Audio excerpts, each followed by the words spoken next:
ಆತ್ಮೀಯ H16 news ಅರ್ಥಾತ್ ಸಿದ್ದರಾಮಯ್ಯ ಸ್ವಾಗತ. ನಾನು ನಿಮ್ಮ MI ಅಥವಾ ಮಲ್ಲಪ್ಪ ಜ್ಯೋತಿ ಅವರ ಆತ್ಮೀಯರೇ,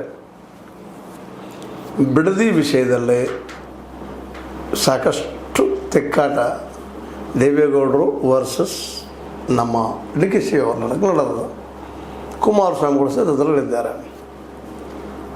ಅದರಲ್ಲೂ ಡಿ ಕೆ ಶಿವಕುಮಾರ್ ಅವರಂತೂ ಈ ಮೈಸೂರು ಭಾಗದಲ್ಲಿ, ಅದರಲ್ಲೂ ತಮ್ಮ ಒಕ್ಕಲಿಗ ಸಮುದಾಯದಲ್ಲಿ ತನ್ನ ಚಾಪನ್ನು ಮೂಡಿಸುವಂಥ ಕೆಲಸ ಮಾಡ್ತಾ ಇದ್ದಾರೆ.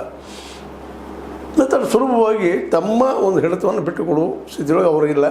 ಮತ್ತು ಇನ್ನೊಂದು ಭಾಳ ಸೂಕ್ಷ್ಮವಾಗಿ ಅಬ್ಸರ್ವೇಷನ್ ಮಾಡಿದರೆ, ಇವತ್ತು ಸಿದ್ದರಾಮಯ್ಯನವರು ಡಿ ಕೆ ಶಿ ಅವರು ಚುನಾವಣೆ ಸಮೀಪ ಬಂದಾಗ ಒಂದಾಗಿರುವ ಎಲ್ಲ ಲಕ್ಷಣಗಳು ಕಾಣ್ತಾ ಇದ್ದಾವೆ. ಈ ನಡುವೆ ಬಂದಂಥ ಕುರ್ಚಿ ತಿಕ್ಕಾಟ ನಿಧಾನಕ್ಕೆ ಕಡಿಮೆ ಆಗ್ತಾ ಇದೆ. ಇಲ್ಲದ್ರೆ ಅಧಿಕಾರ ಕಳ್ಕೊಳ್ಳೋದು ಶತಸಿದ್ಧ ಅನ್ನೋದು ಅವ್ರಿಗೂ ಗೊತ್ತಾಗಿದೆ. ಯಾಕಂದರೆ ತಾನಾಗಿ ಬರುವಾಗ ಬರ್ತದೆ, ಬರುವುದೇನುಂಟೊಮ್ಮೆ ಬರುವ ಕಾಲಕ್ಕೆ ಬಹುದು ಬೈಗೆ ಬರುವುದರ ಕನಸನ್ನೇ ಕಾಣು ಅಂತ ನಮ್ಮ ಕವಿಗಳು ಹೇಳ್ತಾ ಇದ್ದಾರೆ. ಬರ್ತದೆ ಬರೋ ಟೈಮ್ಗೆ CM ಸಿಟಿಯಲ್ಲಿ ಹೋಗೋದು. ಈಗ ಅದರ ಸಲುವಾಗಿ ಬೆನ್ನು ಹಚ್ಚಿದ್ರೆ ಎಲ್ಲರೂ ಕಳ್ಕೊಬೇಕಾಗ್ತದೆ ಅನ್ನೋಂಥ ವಾಸ್ತವ ಸತ್ಯ ಇವತ್ತು ಕಾಂಗ್ರೆಸ್ಗೆ ಆಗ್ಯದ.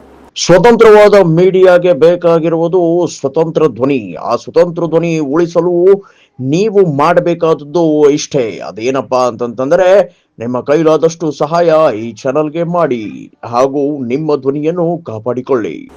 ಅದಕ್ಕೆ ಎಲ್ಲ ಕಡೆ ಒಗ್ಗಟ್ಟಿನ ಪ್ರದರ್ಶನ ಮಾಡ್ತಾ ಇದ್ದಾರೆ. ಸಾಕಷ್ಟು ಗೋಧಿ ಮೀಡಿಯಾ ಅವ್ರ ಮಧ್ಯೆ ಭಿನ್ನಾಭಿಪ್ರಾಯದ ಇನ್ನೂ CMದ ಆಸೆ ಬಿಟ್ಟಿಲ್ಲ ಅಂತ ಇವ್ರು ಪ್ರಚಾರ ಮಾಡ್ತಾ ಇರ್ತಾರೆ. ಪಾಪ ಇವ್ರಿಗೂ ಒಂದಿಷ್ಟು ವ್ಯೂಸ್ ಬೇಕು, ಮತ್ತೇನು ಬೇಕಲ್ಲ, ಬದುಕಲ್ಲ ಇವ್ರದ್ದು ಮಾಡ್ತಾ ಇರ್ತಾರೆ. ಆದರೆ ವಾಸ್ತವ ಕಾಂಗ್ರೆಸ್ ಆಗಿರ್ಬೋದು, ಡಿ ಕೆ ಶಿ ಅವರಾಗಿರ್ಬೋದು, ಸಿದ್ದರಾಮಯ್ಯನವರಾಗಿರ್ಬೋದು, ಇವರಲ್ಲಿ ಇವತ್ತು ಮನವರಿಕೆ ಆಗ್ಯದ. ನಾವು ಇದನ್ನು ಮುಂದುವರೆದ್ರೆ ಈಗ ವೆಸ್ಟ್ ಬೆಂಗಾಲ್ದಲ್ಲಿ ಆದಂಥ ದುಸ್ಥಿತಿ ನಮಗೆ ನಿಶ್ಚಿತ ಬರ್ತದೆ. ಈಗೂ ಹೋಗಿಲ್ಲ, ಅದು ತಲೆ ಮೇಲೆ ಕತ್ತಿದ SIR ಕದಬಿಡಿಸಿದ್ದಾರೆ ಈಗಾಗಲೇ ಡಿ ಕೆ ಶಿ ಮತ್ತು ಅದೇ ಕಾಲಕ್ಕೆ ಸಿದ್ದರಾಮಯ್ಯನವರು. ಅಧಿಕಾರ